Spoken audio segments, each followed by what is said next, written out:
I remember taking the Sweetgrass Ranch map you had, and we would take a Sharpie and write what we were going to do with each one of these sub pieces of the pasture, what we needed to do to turn it into world-class bird habitat. And I basically just followed that roadmap and, worked diligently at it, and this is the result. It's absolutely phenomenal. The idea is putting them on a map and saying what to do is easy, but actually implementing it and having it stick is the hard part. So congratulations to you and Deirdre, because it is phenomenal. And you don't get to be Orvis endorsed by being half-hearted at it. So your whole operation speaks volumes of the quality you offer. Wow, Rick, looking at this place with you 5 years ago to where it is now is unbelievable. It's the whole thing is just amazing what you and Deirdre have done, and how much pride you have in the place, and obviously it was a great place to start with, but what you've done has just blown me away today. So thanks for having us out. Oh, it's our pleasure to have you out, because we've really put our heart and soul in this place. We live here 365 days a year, and we're very proud of it. You should be. It's phenomenal. And we're standing here looking at the bighorns across the whole ranch and the timber. Some of the best ponderosa pines I've ever seen, elk hunting. Your bird operation is Orvis endorsed and world class. The guys we were just watching shoot were having an amazing time, and I know when we came out and shot, it was a really great time. Well, I would say that, Deirdre and I are both avid hunters and clay target shooters, and when we saw this place, you made the couple comments that have stuck with me over the whole time we've owned it.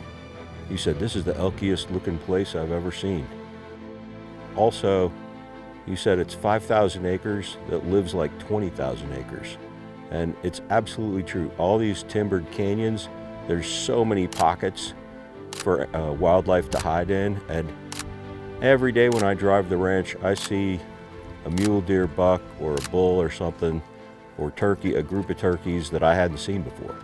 First and foremost, this is proven to be a world-class hunting ranch. We've devoted a tremendous amount of time and effort into developing the bird shooting here, and I would put our bird shooting operation up against any other bird shooting operation in the country. The diversity of our terrain, the quality of our birds, the food, the accommodations, they're all world class. So this is the hoop house that we installed this year to extend our growing season. Oh my goodness, this is amazing. Look at the tomatoes in here. Cucumbers back there growing 8 foot tall. Yeah. I call my method of gardening chaos gardening. I don't have a full gardening team. It's me and my wonderful pastry chef helps me, and I get some ranch hands to help a little bit. So it's really chaos gardening. There's stuff growing everywhere. I actually have pruned this, believe it or not. I see watermelons, I see cucumbers, I see cabbage. I have never grown, every year I've grown melons, and not once have I been able to harvest a melon I could eat because our season's too short. We'd get a freeze and they have to ripen on the vines. So now I've got them inside where I can drop the sidewalls, and fingers crossed this year I get melons. Yeah. I planted every plant is a single variety of tomato that I have. So one of everything that I planted all over, I put in here. Yeah. So I would have it later in the season. These are slicing cucumbers. So I have a Mediterranean meal on my menu this year, and so those are slicing cucumbers. All the pickling cucumbers were in another location. Okay. And I've already, I got 150 jars of pickles going already. And then I'm doing kind of a late season crop back here, and that's of root vegetables, of things like carrots, and I've got some greens growing back there, and some other things. But yeah, the vines are getting a little out of control. Well, I see back there's some, I think those are marigolds. Is that some sort of marigold flower back there? And I've seen some out here as well. Like, what's the benefit of planting those marigold flowers around your garden? They keep the pests away. Yep. So pests don't like the smell of marigolds, but they're beautiful. I like having the flowers in the garden. They also attract the pollinators. Yep. So when I've got the bright yellow colors, I don't know if you know this, but bees can't see the color red. So yellow marigolds, orange marigolds, those colors they see really well, and so it attracts them. And so I plant marigolds everywhere because it keeps bad bugs away, and it brings in the good bugs. The guests that come here, and we'll have over 300 bird shooters here this fall, 90% or more of what they will eat while they're here is food that was produced on the ranch. From chickens, ducks, geese, rabbits, guinea hens, the beef, turkeys. If they are eating goat cheese, it's from a goat here on the ranch that we made. We made it, the cheese.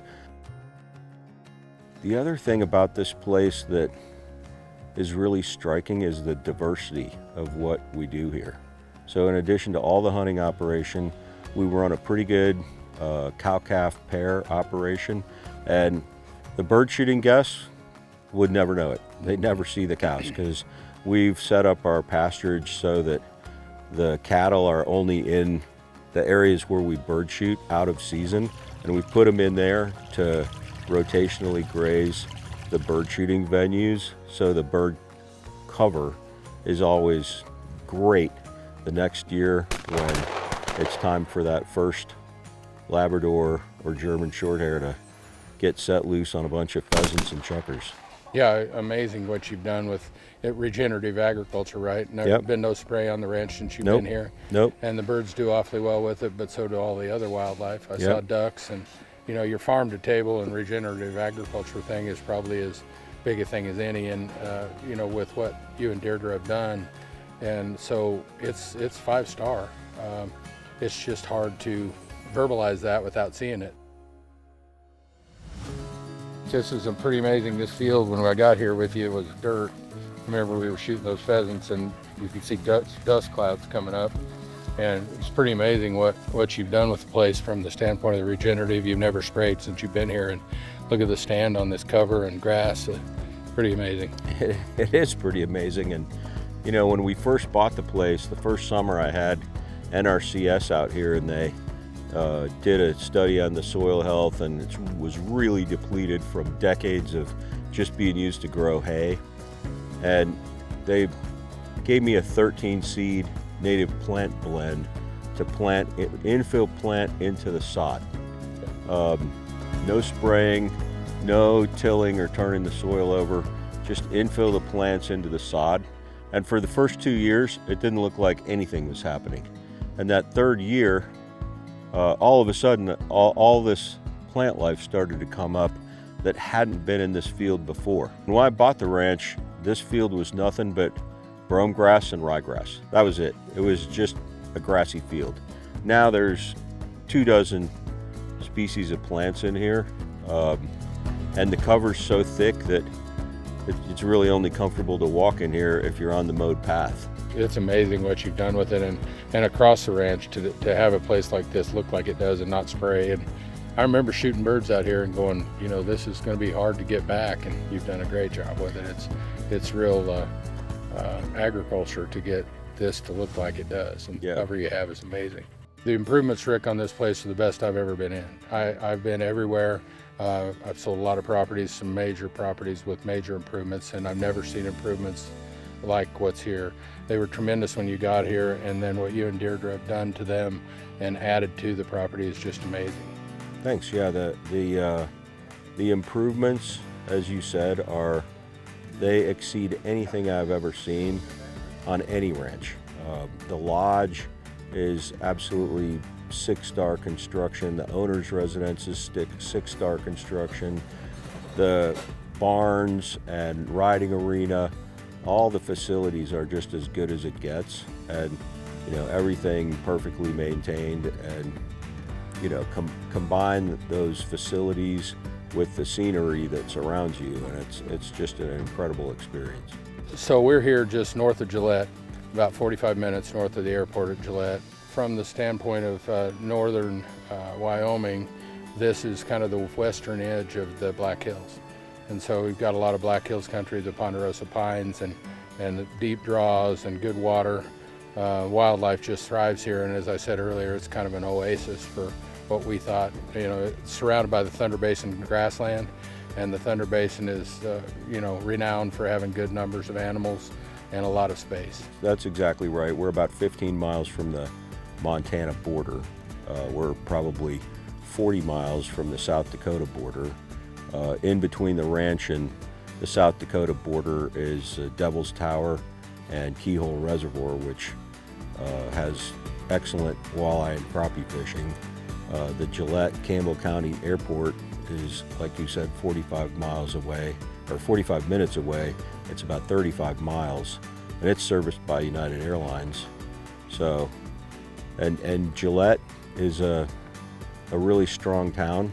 You can get anything you need in Gillette, and the location has just turned out to be a really, really good location. Again, thanks for having us. Yeah, no, pleasure to have you out to see what has truly been a labor of love. You got all of it done and then some, so it's a real, you guys should be proud. We are. Thanks for coming back. Yeah, thanks. It's good to see you again. You too. For more information and a private qualified showing, please contact Dax Hayden at 303-619-6774.